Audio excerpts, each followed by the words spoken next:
మాతృదేవతాభ్యో నమః, పితృదేవతాభ్యో నమః. శ్రీ విరాట్ పోతులూరు వీరబ్రహ్మేంద్ర స్వామినే నమో నమః. వీరబ్రహ్మేంద్ర స్వామివారు అందరినీ కూడా ఆయు ఆరోగ్య ఐశ్వర్యాలు ఇచ్చి కాపాడాలని కోరుతున్నాం.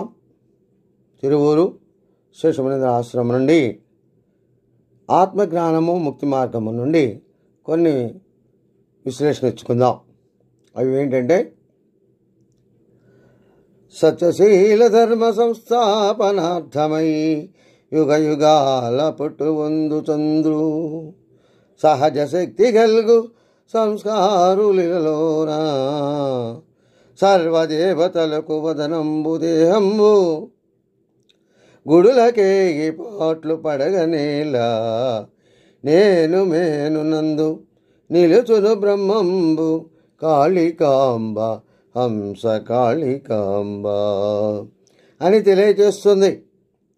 అంటే ఇక్కడ ప్రతి మానవుని యొక్క శరీరములోనూ దేహంలో భగవంతుడున్నాడు, పరమాత్మ ఉన్నాడు. ఆ పరమాత్మ ఎప్పుడూ కూడా తనలో ఉండి చైతన్యాన్ని కలిగిస్తున్నాడు.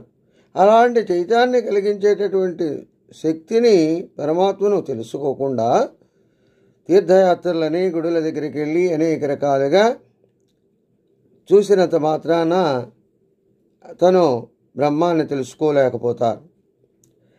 అయితే మరి అది తెలుసుకోవాలంటే ఏం చేయాలి అంటే, మనకు ధర్మము తప్పి అధర్మము పెచ్చిమీరి తర్వాత జనులందరూ కూడా అనేక రకాలైనటువంటి ఇబ్బందులు పడుతూ ఉన్నప్పుడు యుగాలలో ఒక్కొక్కరు జన్మిస్తూ ఉంటారు.